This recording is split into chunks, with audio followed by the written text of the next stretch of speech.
Baik, pada kesempatan ini kita akan berbincang tentang figur Bunda Maria. Kebetulan di belakang kita ini ada pribadi Bunda Maria sebagai tugas akhir ya, Suster Teresa. Baik, kalau kita memperkenalkan diri dulu, silakan Suster. Baik, hai sahabat Katolik yang terkasih, perkenalkan saya Teresa Madera, biasa dipanggil dengan Suster Tere Ade. Saya Juliana Sri Wahyuni, biasa disapa dengan Suster Avila ADM. Suster Tere, kebetulan kita akan membahas pribadi Bunda Maria. Saya yakin Bunda Maria, kalau dari tempat asalnya Suster Tere dari mana? Saya dari Timur Leste. Kalau saya sendiri dari Flores. Pribadi Bunda Maria seperti yang sudah kita ketahui di Jawa maupun dari pengalaman masa kecil kita. Saya mau mendengar seperti apa sih sosok Bunda Maria atau bagaimana umat di Timur Leste itu berdevosi kepada Bunda Maria, apakah sama seperti di Jawa atau di dunia pada Baik, Suster Avila, kalau umat Timur Leste sendiri menghormati atau memandang Bunda Maria itu secara umum ya sebagai Bunda Gereja ya, tapi secara khusus umat Katolik di Timur Leste menganggap Bunda Maria itu sebagai ibu atau ratu yang kami sebut dalam bahasa Portugis atau dalam bahasa kami biasa disebutnya Nossa Senhora. Arti dari Nossa Senhora itu adalah wanita yang mulia, sebagaimana Bunda Maria itu tertempatkan dalam tinggal sebagai satu-satunya ibu yang menginspirasi memotivasi. Kalau di Jawa kan kita tahu ya, itu ada banyak buah Maria. Tapi untuk berdevosi sendiri itu biasanya masing-masing pribadi. Karena Jawa adalah pusat dari Indonesia, jadi seringkali tidak hanya orang Jawa sendiri, tapi juga dari luar provinsi atau luar pulau. Tapi orang Jawa yang saya tahu, yang saya ketahui itu mereka lebih biasanya di hari Jumat itu pada saat anak kudus. Apakah di Timur Leste juga punya banyak buah Maria? Kalau kami di Timor Leste sendiri tidak punya banyak buah Maria seperti di Jambi ya,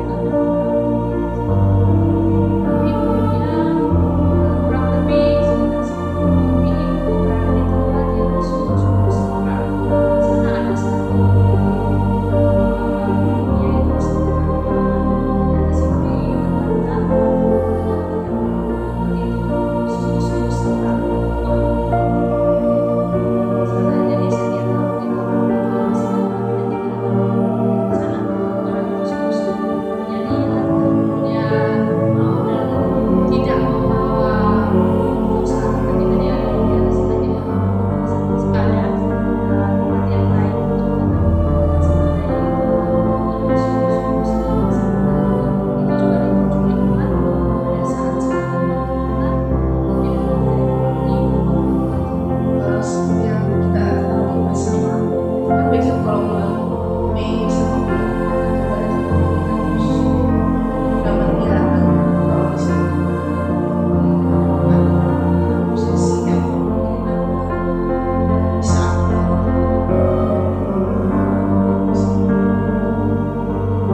pada bulan tradisi khusus yaitu prosesi dari lingkungan yang sama dari kabupaten yang lain. Prosesi itu kami lakukan pertama atau dari biasanya dihias dengan kain yaitu kami sebutnya ais tradisi ya. Ais kemudian ketika proses itu dilakukan tidak membawa patung Bunda Maria gitu aja, tetapi diiringi dengan tari-tarian, dengan berpakaian adat lengkap, kemudian diiringi nyanyian, diiringi dengan doa. Selain itu, apakah ada tadi kan dikatakan Suster Teresa kalau di gunung atau di bukit tidak sembarang orang untuk mengunjungi, berarti memang itu memang dikhususkan untuk memang kalau misalnya sangat membutuhkan atau apa, jadi tidak yang semua orang boleh dikunjungi. Ya, itu dibuka khusus pada bulan Rosario dan bulan Maria, bulan Oktober dan bulan Mei itu dibuka khusus untuk seluruh umat Indonesia itu pergi ke tempat itu untuk misa akbar, kemudian dengan intensi-intensi yang khusus. Lalu ketika pulang ya semua pulang karena memang tempat itu sakral. Kalau kita salah jalan bisa hilang dan tidak ditemukan, atau kalau kita berkata kotor di atas itu bisa hilang saat pulang atau bahkan pulang bisa sakit seperti itu. Maka itu sungguh-sungguh dipimpin bahkan oleh Bapak Uskup yang memimpin kelompok naik ke sana. Biasanya seperti yang kita pelajari dalam materi Mariologi maupun kualitatif itu dikatakan sama dosen-dosen kita bahwa kebaktian kepada siapapun itu tidak menjadi persoalan. Yang penting intinya itu adalah selalu di puncaknya ada perayaan Ekaristi, karena kebaktian itu kan menghantar kita pada pribadi Kristus. Maka juga di sana seperti itu akan setelah perarakan selama kurang lebih sebulan, pada bulan Mei atau bulan Oktober, puncaknya akan ada perayaan Ekaristi besar-besaran. Ya, kalau awalnya diawali dengan Ekaristi, kemudian pada akhir bulan juga akan ditutup dengan Ekaristi. Sebelum atau namanya itu kita kembalikan ke gereja atau ke tempat yang kita ambil. Secara Villa tadi kita membahas tentang Maria dalam budaya orang Timor Leste. Nah sekarang kita akan membahas Maria dalam budaya Flores itu seperti apa? Saya sendiri saya tidak tahu itu kebaktian atau apa, tapi yang saya tahu dari kecil itu kami itu cukup menghormati pribadi Bunda Maria. Tapi entah kenapa di sana Bunda Marianya versi Barat ya, jadi tidak ada yang kayak mungkin kalau di Jawa ada versi Bunda Maria ya Jawa, atau ada mungkin dari patung-patung atau dari candi begitu bentuknya seperti apa namanya, patung-patung memang budaya dengan budaya Jawa kita. Kalau di tempat kami ya patungnya memang dari ya patung Maria pada umumnya yang kita tahu. Lalu umat juga sangat menghormati Bunda Maria. Hal itu terlihat kalau misalnya memasuki bulan seperti sama seperti di Timur Leste. Setiap kali masuk bulan Mei dan bulan Maria dan bulan Rosario itu pasti kami akan ada prosesi juga gitu, tapi tidak sepanjang bulan gitu. Biasanya hanya di awal dan di akhir, lalu untuk dalam atau pertengahannya itu biasanya di setiap lingkungan kembali ke lingkungannya masing-masing dan akan selalu bersama bersama. Lalu yang saya tahu itu di tempat kami biasanya gabungan, kalau tadi Suster Teresa mengatakan biasanya satu kabupaten atau apa, mungkin di sini kan bukan di tempat kami itu karena kan gabung dengan tidak hanya memang mayoritasnya Katolik, tapi ada juga yang agama lain, mungkin agak kesusahan atau kesulitan untuk mengatur dengan jumlah yang cukup banyak seperti itu. Jadi kita biasanya 3 atau 4 paroki digabung jadi satu, lalu biasanya misalnya tahun ini peraratan dari paroki satu ke parokinya kami, lalu tahun depan dari bulan Oktobernya, ini bulan Mei, lalu bulan Oktobernya dari parokinya kami ke paroki tetangga yang lain. Begitu, jadi bergilir antar paroki itu kita melakukan prosesi itu, dan itu biasanya prosesinya tidak yang hanya 1-2 tempat penghentian, biasanya kadang sampai 12, kadang sampai 15 penghentian gitu kan.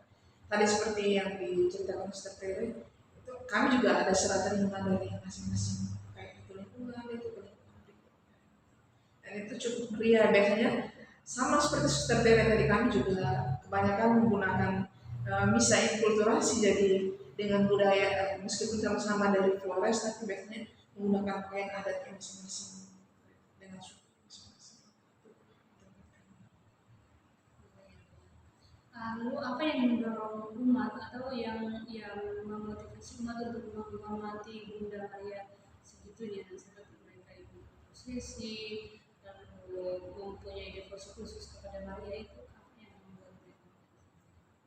Saya sendiri kurang paham ya, tapi saya meyakini dan dari pengalaman-pengalaman umat mungkin karena terbawa dari mungkin para misionaris yang datang waktu itu ke Flores Timur ya, khususnya Waratuka. Lalu hal itu di sana kebetulan banyak romo SVD lalu ke tempat kami, jadi romo-romo SVD para misionaris awal itu yang membawa bagaimana menghormati Bunda Maria sebagai Ibu Yesus supaya lebih dekat dengan pribadi Yesus. Jadi, dan kami di sana banyak gua, jadi setiap bahkan bukan hanya gereja tapi kapel di dalam gereja, dalam satu paroki ada beberapa stasi, lalu di stasi, setiap stasi itu biasanya ada kapelnya. Kapel itu kayak gereja-gereja kecil, lalu di masing-masing kapel itu ada gua Maria. Jadi nanti pas prosesinya itu dari misalnya dari kapel stasi satu ke stasi yang lain. Apakah di sana punya sebutan khusus untuk Bunda Maria sehingga umat merasa lebih dekat, atau sebutannya umum? Kalau sebutan khusus sih paling ibu gitu, ibu tapi dalam bahasa daerahnya kami gitu. Tapi kalau kayak tadi Nusa Sema itu di tempat kami sih tidak ada sih, paling ibu. Dan di Lala kalau saya selain Flores saya di Bejawa juga, di sana kebetulan perempuan yang memiliki kedudukan, jadi Maria juga ditempatkan menjadi pribadi yang lebih tinggi daripada yang lain-lainnya gitu. Terlepas dari bahwa dia adalah ibunya Yesus tadi. Jadi ya, cukup dihormati di sana. Suster Teresa kan kalau kita belajar kemarin di kuliah Mariologi itu pribadi atau figur Maria itu ada banyak sekali ya. Jadi orang berdefinisi kepada Maria, ada Maria dari Fatima, ada Maria dari Lourdes, ada Maria dari Guadalupe, ada Maria. Kalau di Timur Leste sendiri, Maria yang paling terkenal tuh Maria yang mana nih?